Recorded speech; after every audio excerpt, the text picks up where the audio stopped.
La iglesia le da nuevamente una bienvenida a nuestros queridos hermanos y amigos que sí se están dando cita en esta su iglesia. Mi casa será llamada casa de oración. Les invito, mis queridos hermanos, a abrir sus Biblias para continuar con el estudio del libro de Hechos de los Apóstoles. Estamos ya por concluir las enseñanzas en este libro maravilloso, el cual ha sido de gran bendición para nuestras vidas. Hechos de los Apóstoles, capítulo número 27. Amén. Hechos de los Apóstoles, capítulo número 27. Vamos a dar lectura del verso número 1 al 8 y de ahí en adelante extraemos también la enseñanza del verso 9 al 12.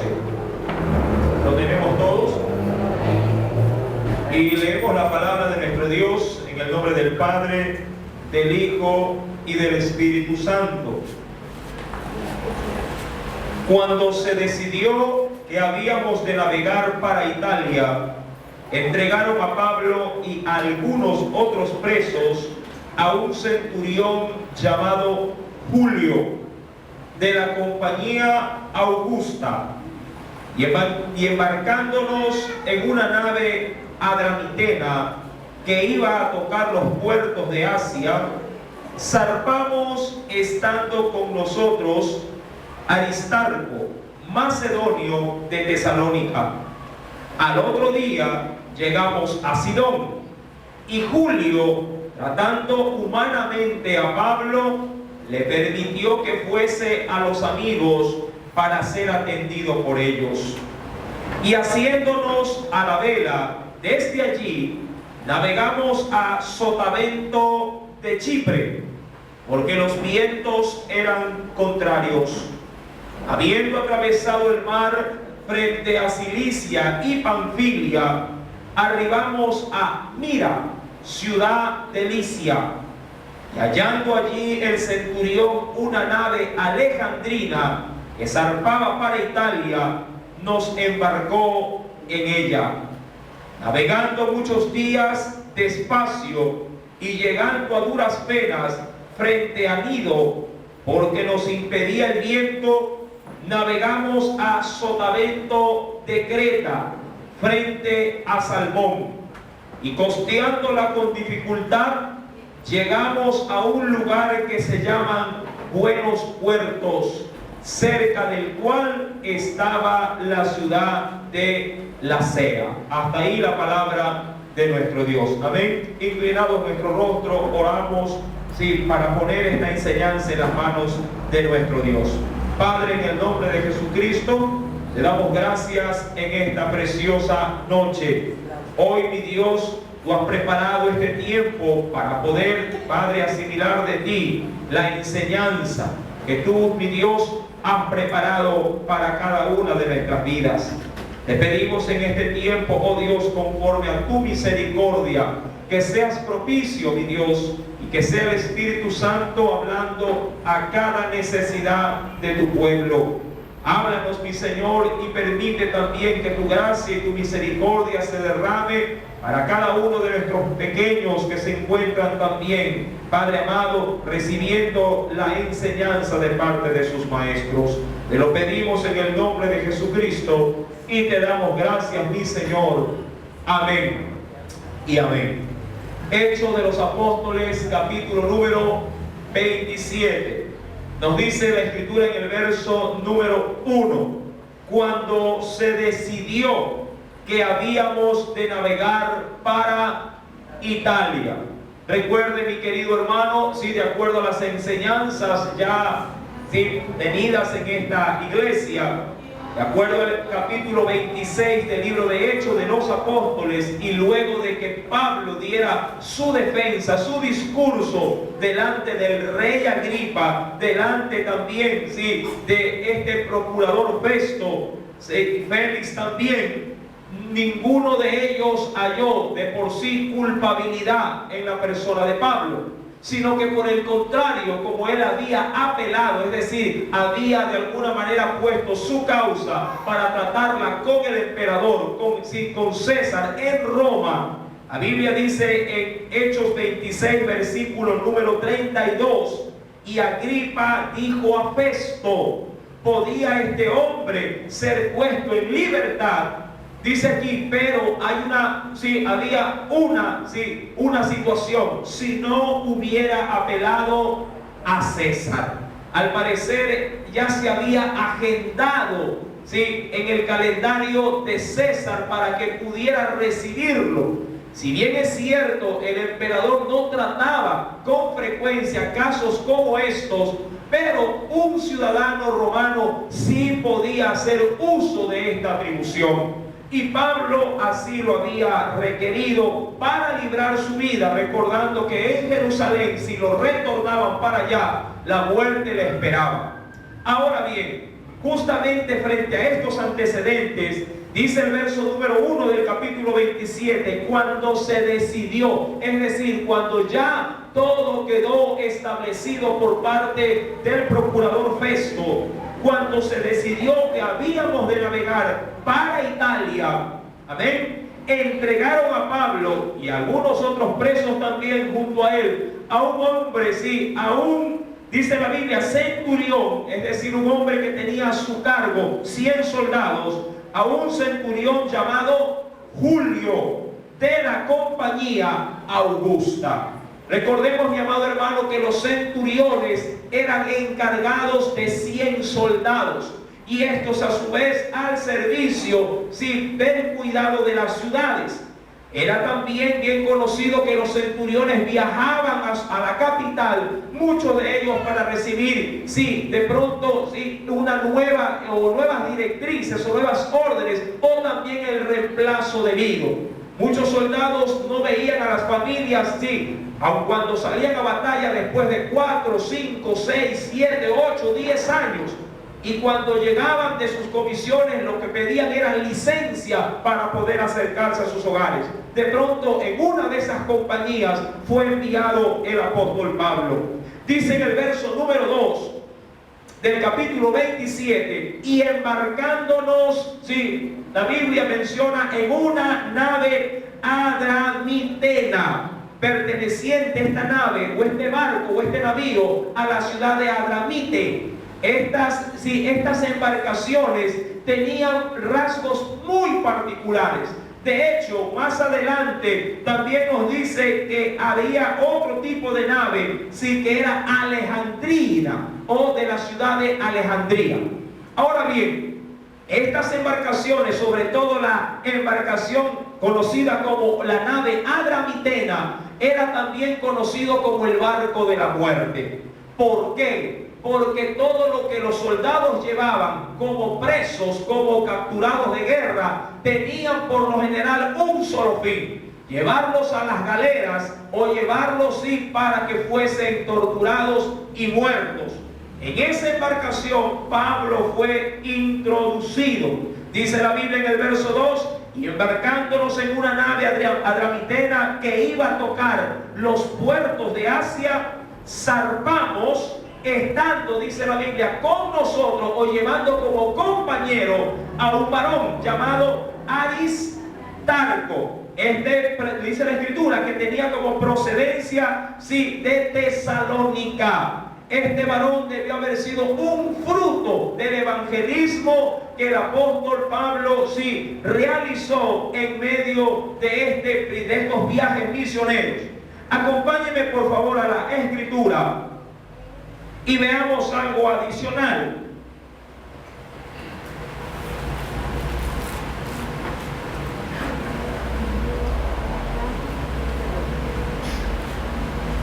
En el libro de Colosenses, capítulo número 4, Colosenses, capítulo número 4, ahí se nos da cierta referencia nuevamente acerca de este hombre. Colosenses, capítulo número 4. ¿Lo tienen? Aristarco, al parecer, era un hombre fiel, compañero de milicia, o de el evangelio, hombro a hombro con Pablo. ¿Lo encontró? Verso número 10. Colosenses capítulo 4, verso número 10. Aristarco, dice ahí, mi compañero de qué? Mi compañero de prisiones os saluda.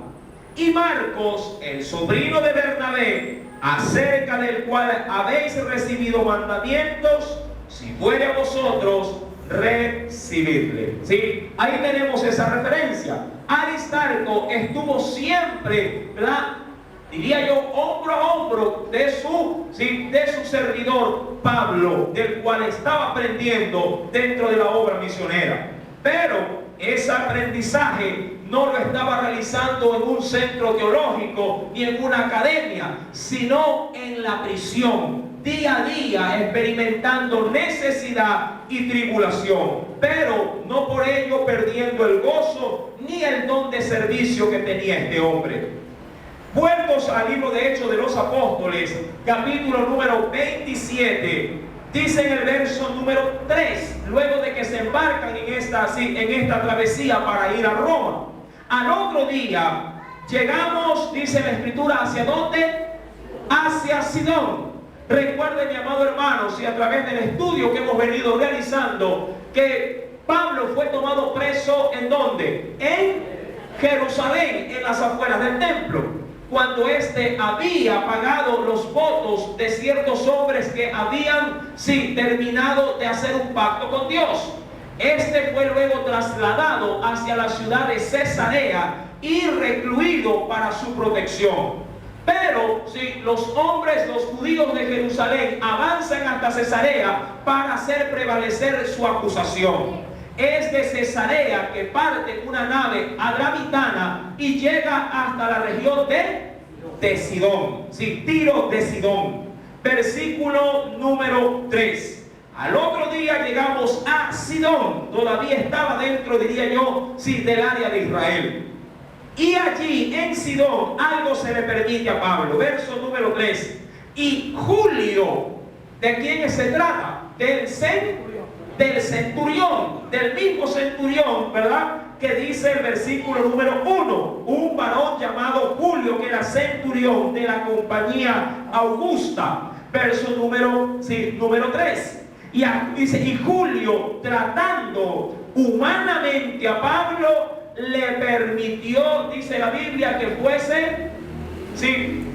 fuese ¿hacia dónde? Hacia sus amigos, para ser atendido por ellos. Pero no por eso Pablo no dejaba de estar con cadenas. No por eso Pablo dejaba de tener seguridad o guardias que lo vigilasen. Recordemos, mi amado hermano, que si un soldado romano perdía en este caso a su preso, pagaba con su propia vida, si acaso llegara a perder a su cautivante. Versículo número 3. Le permitió que fuese a los amigos para ser atendido por ellos. Verso número 4. Y haciéndonos a la vela, recuerde que los navíos en ese entonces tenían un motor humano, que eran los brazos de los remeros que estaban en las galeras. El viento ayudaba en la navegación. Y haciéndonos a la vela desde allí, ¿desde dónde? Retrocedamos en la gráfica, desde Sidón hacia Chipre. Verso número 4. Haciéndonos a la vela desde allí, navegamos a Sotavento de Chipre. Avancemos por las diapositivas. Ahora bien, recordemos algo, mi querido hermano. Cuando se habla de que navegaron a Sotavento de Chipre, Sotavento no es una ciudad, Sotavento no es un lugar. Sotavento más bien es un estado en el cual los vientos pueden llegar, en este caso, a tirar a una nave hacia la izquierda o hacia la derecha.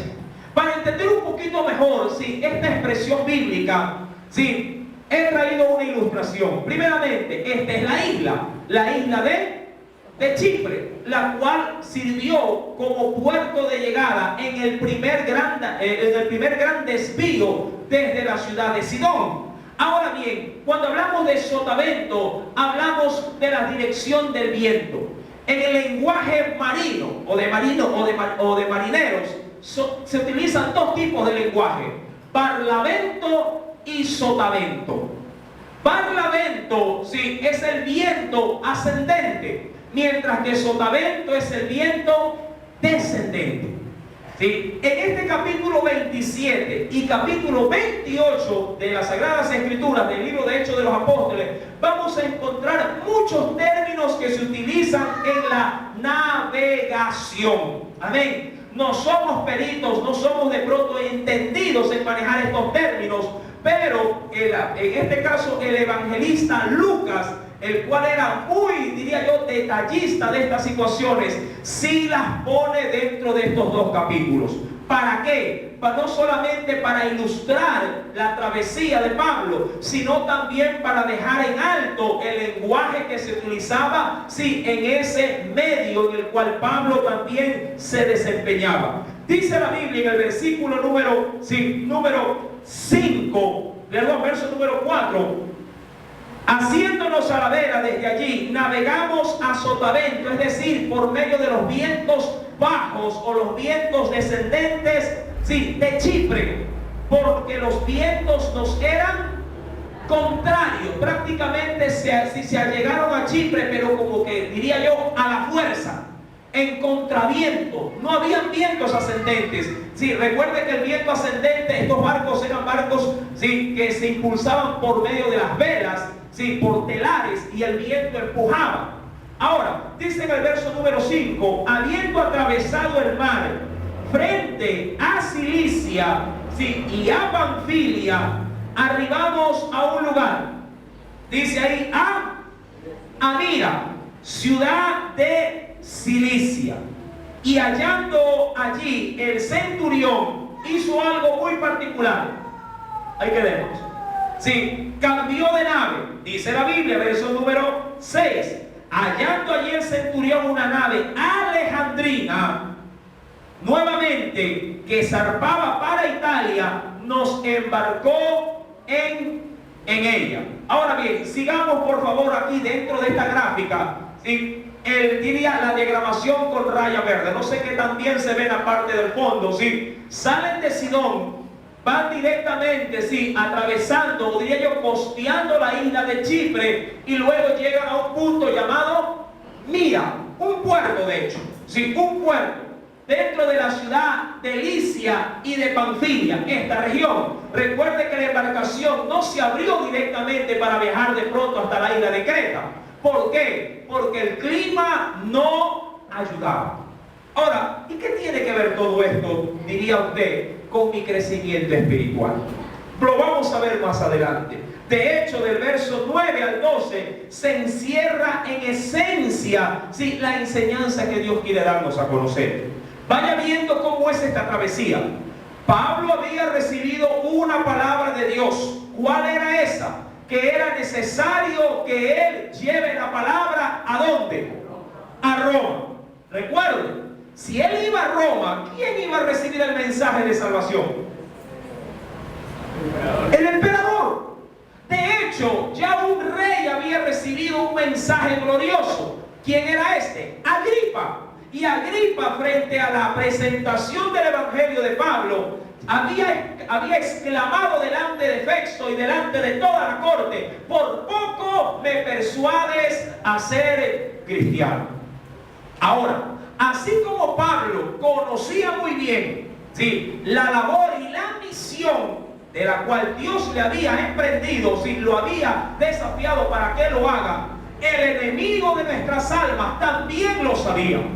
Y obviamente, si Satanás hacía toda oposición para que Pablo no llegase a cumplir la meta que Dios le había trazado. Eso, mi amado hermano, tiene gran importancia en las diversidades de obstáculos que se van narrando en el capítulo 27 y capítulo 28 del libro de Hechos de los Apóstoles.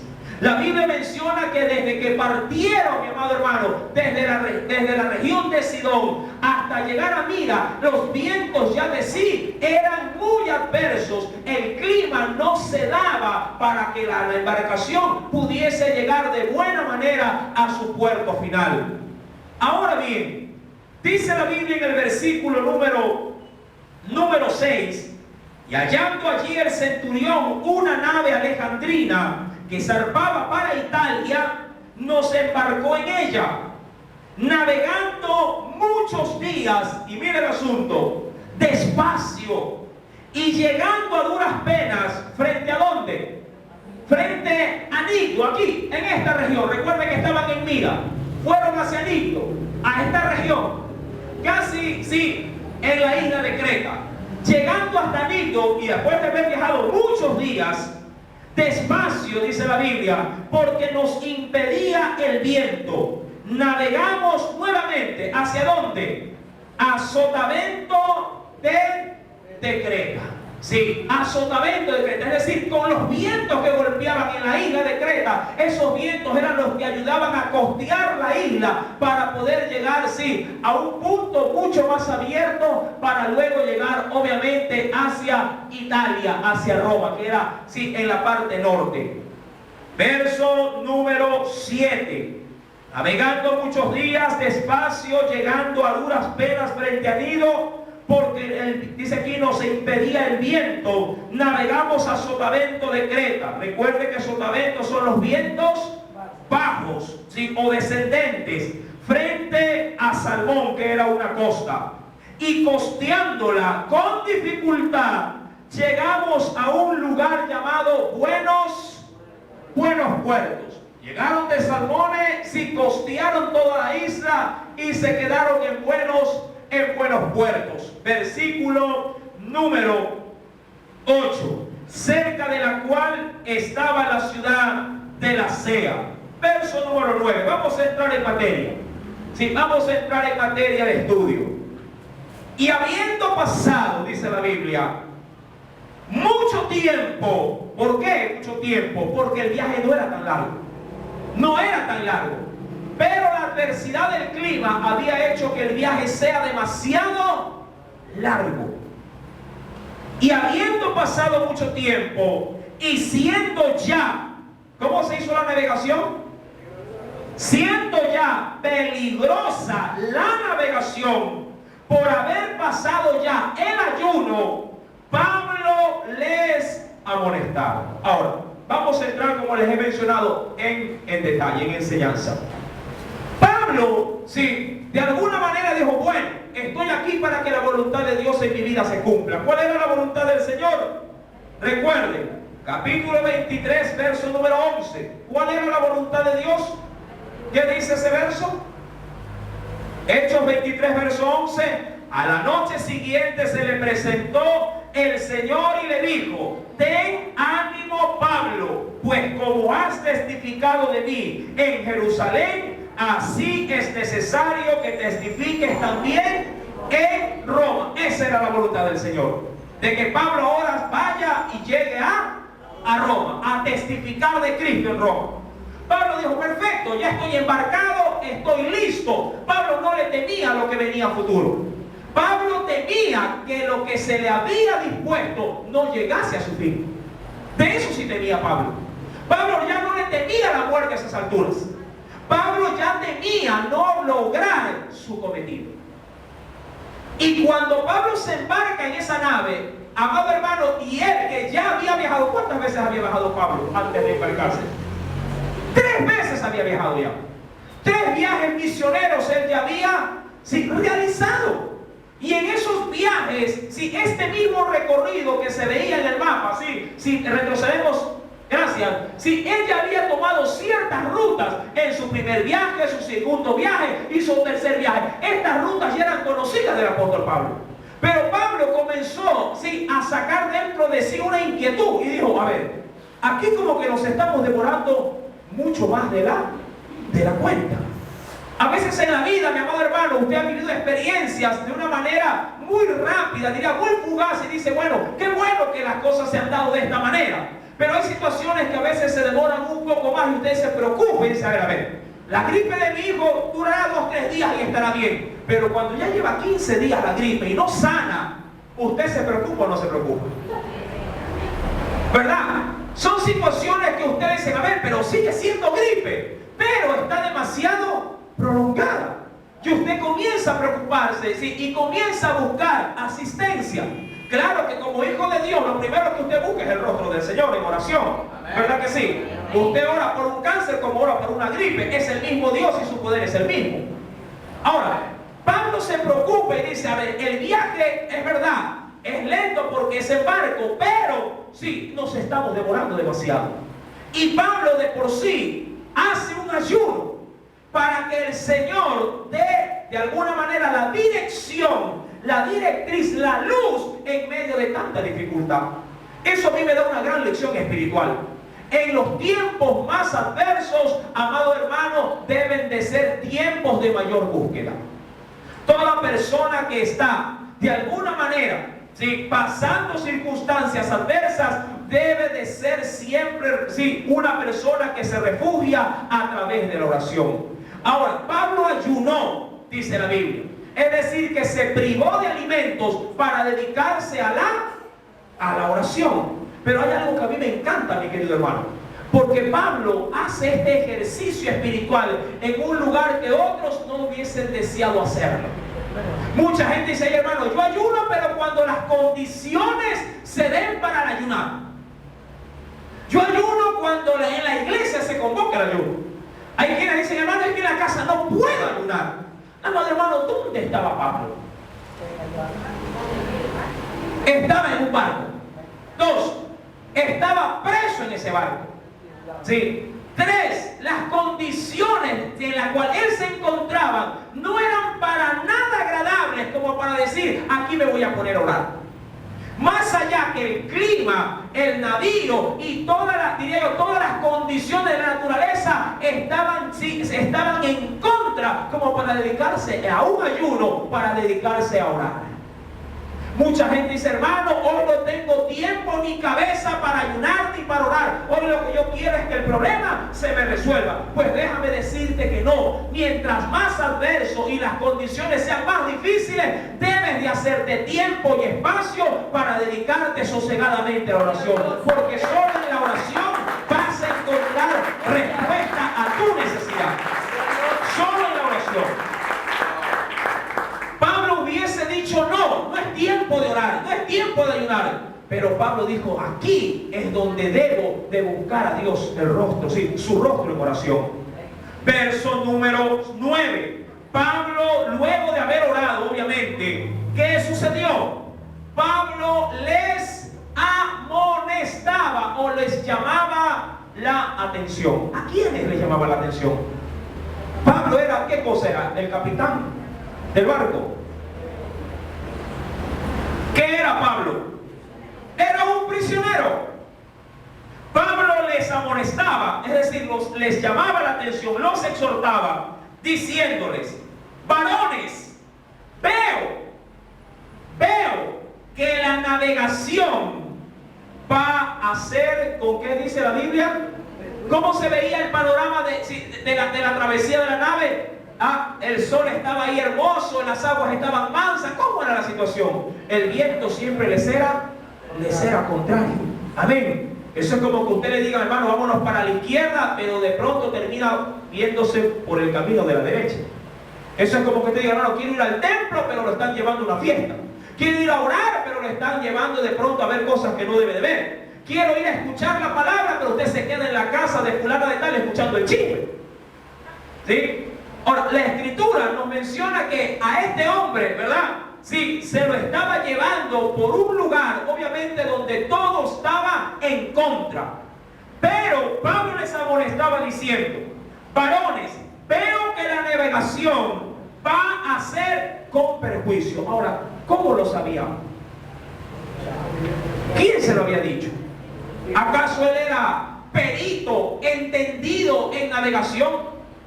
No, mi amado hermano. Pero aquel que conoce todas las cosas sí nos puede dar a conocer, ¿verdad?, las situaciones que se puedan presentar delante de nosotros. Yo no necesito ser, mi amado hermano, sí, de pronto, no digo que no esté bien prepararse, hay que prepararse, pero yo no puedo ser de pronto un gran doctor en ingeniería, en arquitectura, en medicina, pero cuando Dios quiere revelar sus cosas, sus secretos a sus hijos, yo acepto esa revelación, le creo a Dios y me paro en esa verdad. Gloria a Dios. Amén. Aleluya. El apóstol Pablo le dice a estos varones, obviamente ¿a quién? Al capitán, al centurión, a todos los que estaban delante de él. Les dice que esa navegación va a ser con perjuicio y con mucha pérdida. No solo del cargamento y de la nave, sino también inclusive con ¿quiénes? Con nuestras, dice aquí, con nuestras personas. Es decir, todos los tripulantes. Versículo número 11. ¿Qué sucedió frente a esa exhortación? Pero el centurión, ¿cómo se llamaba el centurión? El centurión daba más crédito o le daba mayor credibilidad. ¿A quién? Al piloto. Y dice ahí, y al patrón de la nave. Ahora, este término patrón de la nave también se lo puede considerar como el armador de la nave, que en buen significado significa el dueño de la embarcación. Es decir, que en la nave no solamente iba el piloto, sino quien había construido la nave. Además, el centurión había decidido cambiar de nave. ¿Por qué? Porque dijo, bueno, en las naves de Adramitenas no son tan, diríamos así, ni tan lujosas, ni tan de pronto ni tan modernas como lo son las naves alejandrinas. De hecho, las naves alejandrinas eran naves de embarcaciones utilizadas para la guerra. Es decir, que estructuralmente eran mejor acondicionadas para salir a la batalla y para resistir todo tipo de mal, de mal temporal. Ahora, el centurión dio más crédito, le dio mayor valor a las condiciones de la nave, al dueño que estaba ahí, que le daba la garantía de que esa nave iba a resistir, y al piloto que debe haber tenido muchos años de experiencia. Amados hermanos, ¿cuántas veces nosotros, cuando Dios nos advierte algo, le damos más crédito a nuestros criterios que a los criterios de Dios? Le damos más crédito al consejo que nos da un amigo que al consejo que nos da la palabra de nuestro Dios. Usted y yo debemos de saber que cuando alguien nos amonesta en el nombre del Señor, la amonestación debe de ser bien recibida, así tengamos título en mano, así tengamos la preparación que tengamos. Alguien muy sencillo puede llamarte la atención a ti, que eres ya conocedor aún de las propias Sagradas Escrituras. La Biblia declara algo maravilloso. Yo quiero que usted me acompañe a través de ella, para que sea la palabra la que nos exhorte o la que nos amoneste. Salmos capítulo número 2. Vámonos al Antiguo Testamento. Salmos capítulo número 2.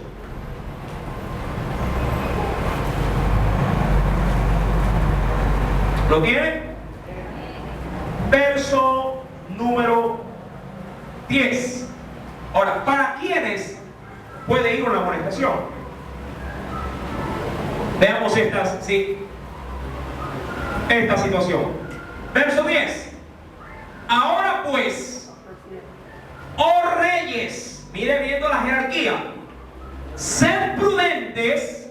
¿Y qué te dice ahí? Admitid. Es decir, permite amonestación. Mucha gente dice, no, a ver un ratito, usted a mí no me va a mandar, o no me va a decir lo que tengo. ¿Cuántas veces pasa eso en el hogar? Las esposas, amén, dice así, ¿verdad? En un hogar puede pasar eso. La esposa da su punto de vista, que es muy válido, pero como el varón no quiere dar su brazo a torcer, o no quiere dejar que él quede por su manera, diría yo, de ver las cosas, no quiere pasar a un segundo plano y dice, no, aquí el que sé soy yo. Aquí el que dice cómo tiene que hacerse, así Así tiene que hacerse. Pero, amado hermano, debemos de entender que nosotros muchas veces no somos dueños de toda la verdad. A veces alguien ingenuo, alguien de pronto que no tiene la preparación que tú tienes, puede hacerte ver grandes y graves errores que tú, por tu costumbre o por tu falta de sentido común, puedes dejar pasar por alto. Y esos pequeños errores pueden llegarte a costar mucho en la vida. La Biblia menciona en el verso número 10 que aún reyes, sí, deben de ser prudentes y deben de admitir, consentir que se les llame la atención. ¿Por qué? Porque siendo humanos somos personas falibles, fallamos.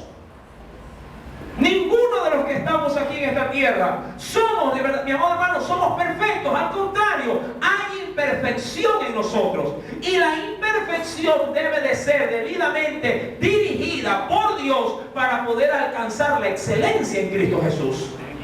La Biblia pues nos dice que debemos de admitir amonestación, jueces de la tierra. ¿Qué más nos dice el Señor con respecto a esto? Bien, acompáñenme por favor al libro de los Proverbios. Siempre el proverbio será una regla de vida para todo buen cristiano. En el capítulo número 15, verso 31 al 32.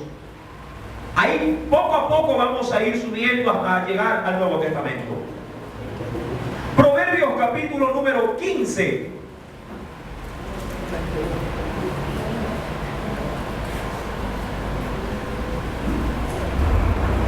¿Lo tiene?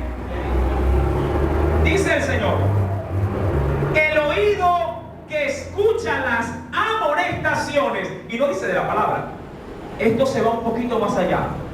Las amonestaciones, ¿de qué dice? De la vida. Ahora, ¿qué padre no le da amonestación a su hijo? Dice: no te metas así a la refrigeradora, ¿verdad? ¿Sí o no? ¿Por qué? En su experiencia, ¿qué es lo que ha sacado a relucir un padre o una madre? Que cuando alguien de una manera abrupta, repentina, ¿verdad?, casi sin camiseta, los muchachos vienen jugando pelota y se quiere agua helada y plum, se meten directo. ¿Acaso no se puede, verdad, recibir una neumonía de esa manera? ¿Acaso, verdad, nuestro cuerpo no puede llegar a colapsar si quebrantamos leyes naturales también? ¿Cuántas veces hemos recibido una advertencia, un consejo? Aún hasta las leyes, diría yo, terrenales. No dice: use el cinturón de seguridad. Son amonestaciones que en la vida vamos a encontrar por doquier. Y si damos oído a estas amonestaciones, serán para nuestro beneficio. Mucha gente dice: ay, hermano, yo salgo con la bendición de Dios. Y como sale con la bendición de Dios, sale de una manera descuidada. Amado hermano, si nosotros rompemos como cristianos leyes naturales, nuestro cuerpo recibirá la sanción al quebrantamiento de esa ley natural. Ay, hermano, yo salgo sin tomar café así nomás porque el Señor es mi alimento. Amado hermano, si por ahí le da un desmayo, si por ahí le da vuelta la cabeza, no le eche la culpa a Dios. Usted ha quebrantado una ley, sí, natural. Amén. Usted tiene, sí, que recibir amonestación. Tiene que ser abierto para recibir consejo, porque esos consejos, esas amonestaciones van a serle de utilidad y de gran beneficio para su vida y para los que están bajo su cargo. La Escritura menciona en el versículo número 31 del capítulo 15: el oído que escucha las amonestaciones de la vida, entre los sabios va a vivir. Si a usted se le aconseja: oiga, guarde, ahorre, no despilfarre, aproveche su tiempo, estudie, ¿verdad? Son amonestaciones propias de la vida. Si usted deja a un lado esos consejos, pregunto, ¿podrá serle a alguien de provecho a futuro? Obviamente que no. Obviamente que no. En el verso número 32 dice: el que tiene en poco la disciplina menosprecia su alma, mas el que escucha la corrección tiene entendimiento. Ahora, Pablo dio una advertencia. El problema es que Pablo no gozaba ¿de qué? De credibilidad. Pablo no iba como un comandante de navío, iba como un preso. El hecho de que alguien sea menos o inferior a ti no significa que sus palabras deban estar o puedan estar acompañadas de mucha verdad. Si tú tienes en Dios sabiduría y sabes que alguien, aún hasta inconverso, te está aconsejando de una manera correcta, toma el consejo, mi amado hermano. Puede ser Dios utilizando una burra para hablarle a su profeta. Gloria a Dios. Amén. Amén. Amén. Usted tiene que entender, porque aún las piedras pueden hablar. Si uno cierra su oído, amado hermano, puede obviamente salir muy mal parado de ciertas circunstancias. La Escritura menciona, mis queridos hermanos, avanzando dentro de esta misma temática, en el libro de Tito, en el Nuevo Testamento, libro de Tito, capítulo número 3. ¿Qué sucede o qué le podría llegar a suceder a alguien que desecha la amonestación?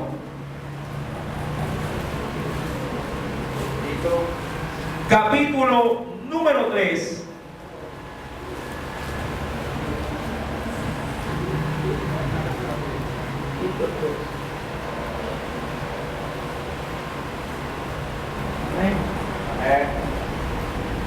Voy a leer del verso 8 en adelante. ¿Qué sucede cuando uno insiste en tratar de reivindicar a alguien por medio de la amonestación y este se resiste? Mira lo que dice la Biblia. Tito capítulo 3 verso 8 en adelante. Palabra fiel es esta, y en estas cosas quiero que insistas con firmeza, para que los que creen en Dios procuren ocuparse en buenas obras. Estas cosas son buenas y útiles. ¿Para quiénes? ¿Solo para los cristianos? Dice ahí, útiles a los hombres. Pero evita las cuestiones necias y genealogías, es decir, conversaciones de temas bíblicos podría ser, pero que no llevan a nada, y contenciones, discusiones acerca de la ley, porque son vanas y sin provecho. Al hombre que cause divisiones, después de una, y aquí está el asunto, y otra, ¿qué cosa? Amonestación, deséchalo. Es decir, si andas con algún necio que en vez de darte buen consejo, te está llevando por el mal camino, ¿qué dice la Biblia que tienes que hacer con él?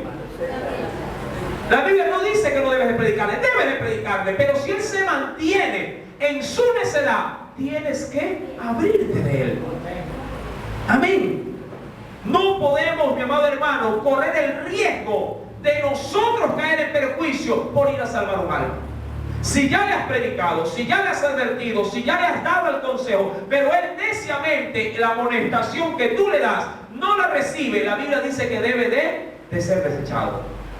Dice el verso número 11, sabiendo que el tal se ha pervertido y peca y está condenado por su propio juicio. Y para concluir en ese sentido, acompáñenme por favor, libro de Romanos capítulo 15. Romanos capítulo 15. ¿Lo tiene? Romanos capítulo 15. Verso 14. Decía el apóstol Pablo, escribiéndose a la iglesia: pero estoy seguro de vosotros, hermanos míos, de que vosotros mismos estáis llenos de bondad, llenos de ¿qué más? De todo conocimiento, de tal manera que podéis amonestaros los unos a los otros. ¿Cómo debo de ser para poder amonestar a alguien? Estar lleno de ¿qué cosa primeramente? ¿De qué dice el texto, verso 14? Lleno de bondad y de conocimiento. Dos virtudes que deben de ser cualidad en todo buen cristiano. Cuando estoy lleno de eso, entonces como que Dios me dice, estás avalado, permitido para poderle llamar la atención a otro. Volvamos por favor a Hechos capítulo 27. Pablo tenía estas dos virtudes. Ya la bondad de Dios estaba sobre él y él estaba lleno también de todo conocimiento. Hechos capítulo 27, verso número 9. Habiendo pasado mucho tiempo y siendo ya peligrosa la navegación, por haber pasado ya el ayuno, Pablo les amonestaba, diciéndoles: varones, veo que la navegación va a ser con perjuicio y con mucha pérdida, no solo del cargamento y de la nave, sino también de nuestras personas. Pero el centurión daba más crédito al piloto y al patrón de la nave que a lo que Pablo decía. Verso 12. Y siendo incómodo el puerto para invernar, es decir, que les había caído ya, ¿qué cosa? El invierno, posiblemente, si la tempestad ya venía hasta con nieve. Verso número 12. La mayoría acordó, ¿qué cosa? Atracar. ¿A qué dice? A zarpar.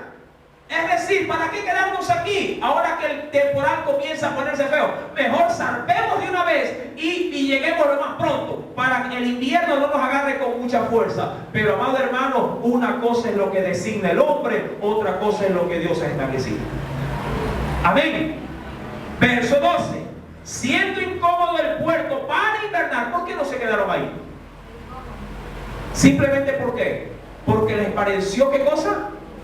Incómodo. Amado hermano, ¿y quién nos ha dicho a nosotros que lo incómodo muchas veces deba de ser, diría yo, a veces pasado por alto? A veces es necesario estar en lugares incómodos para seguir creciendo.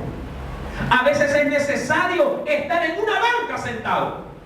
Hay muchos que desearían predicar, hay muchos que desearían servir. Dicen: ay hermano, pero yo ya quiero, pero todavía no me dan la oportunidad, no me dan el chance para hacerlo. Amado hermano, a veces hay que estar en lugares incómodos, aprendiendo en silencio, para que cuando Dios te quiera dignificar, tú puedas valorar lo que Dios te está dando.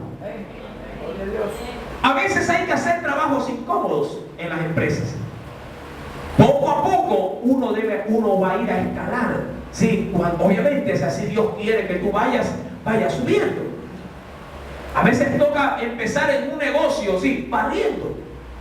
Toca así empezar limpiando antes de sentarte en un escritorio. Amados hermanos, en la obra de Dios es igual. No necesariamente, sí, todos podemos hacer, diría, trabajos dignos dentro de una iglesia. A veces hay trabajos indignos, y cuando digo indigno, no lo digo porque el trabajo en la obra de Dios sea indigna, sino que hay trabajos o tareas en la iglesia que son vistos con menosprecio por muchos hermanos. Muchos desearían de pronto solamente un púlpito, o desearían estar al frente o a través de una alabanza o con un micrófono en la mano. Amado hermano, a veces uno debe de empezar cogiendo con la mano, sí, de pronto diría, sí, como lo mencioné en una clase anterior, cogiendo un papel higiénico y aseando a la criatura porque se le ha aflojado el estómago. Un trabajo indigno para el hombre, pero muy digno para Dios. Porque el que quiere ser grande o el mayor, dice la Biblia, deberá ser primeramente servidor de todos. La Biblia menciona que ese puerto, que si bien es cierto no daba las comodidades a la tripulación, ellos vieron como un lugar indigno, incómodo en ese lugar, y prefirieron, para no pasar esa incomodidad, prefirieron, ¿qué cosa? Zarpar. Se adelantaron. Versículo 12. La mayoría acordó zarpar. Yo me imagino que vieron por un costado del barco y dijeron: aquí vamos a atracar. No puede ser. Me acuerdo cuando la iglesia recién se levantó en este lugar. Aquí la iglesia no puede ser. Oiga, ahora está limpio eso. Aquí, gracias a Dios, ya no se huele de esa manera. Los domingos en la escuela dominical aquí había una fragancia terrible. Sí, muchos así recibían la escuela dominical. Porque el olor con el sol y el agua, amado hermano, eso pululaba así, una esencia de mal olor terrible, que ningún perfume aplacaba el mal olor. ¿Es incómodo? Sí, claro que es incómodo, pero aquí el Señor nos está enseñando obediencia. Gloria a Dios. ¿Es incómodo? Claro que sí, pero el Señor está puliendo. Verso número 12. Nos dice: la mayoría acordó zarpar también de allí, por si pudiesen arribar a un lugar llamado Fenice. ¿Puerto de qué isla? Puerto de Creta. Gracias. Sí, puerto de Creta, aquí. Miren que estaban acá, en Buenos Puertos. Y de Buenos Puertos a Fenice, oiga, la travesía ha de haber sido máximo de 1 hora. Pero por no quedarse en este lugar, prefirieron irse a Fenice. Pero en Fenice, en ese espacio, algo terrible habría de pasar. La Biblia dice en el verso número 12: prefirieron zarpar también de allí, pues si pudiesen arribar a Fenice, puerto de Creta, que mira al nordeste y sudeste, e invernar allí. ¿Qué sucederá cuando partan de este lugar hasta llegar al puerto de Fenice? El próximo día jueves lo estaremos estudiando. Amén. Pero algo sí debemos de rescatar. Cuando alguien nos amoneste, y aun cuando tú sepas que tu orgullo te puede más, sí, te recomiendo que te quebrantes y sepas escuchar el consejo que viene de parte del Señor. Tú y yo no somos los dueños de la verdad. Sí, Cristo es la verdad. Y cuando Él quiera usar a uno de sus pequeñitos, inclínate, sí, y haz lo que se te dice. Amén. Porque el que obedece a Dios no se equivocará jamás. Amén. Que la gloria sea de nuestro Padre Celestial. Aleluya. Oremos en esta noche. Padre, en el nombre de Jesús, te damos gracias, mi Señor, porque a usted le ha placido nuevamente manifestar su palabra a sus hijos. Te pido que las enseñanzas espirituales que hayamos extraído en este texto sean de gran enriquecimiento para cada uno de nuestros hermanos en la fe. Y permite también, mi Dios, que esta palabra que ha sido manifestada prontamente también pueda ser llevada a la obra por medio de la vivencia de este bendito evangelio. Te lo pido, mi Dios, en el nombre de Jesús, y te doy gracias, Padre, gracias, Hijo, y gracias, Espíritu Santo de Dios. Amén. A Él toda la gloria.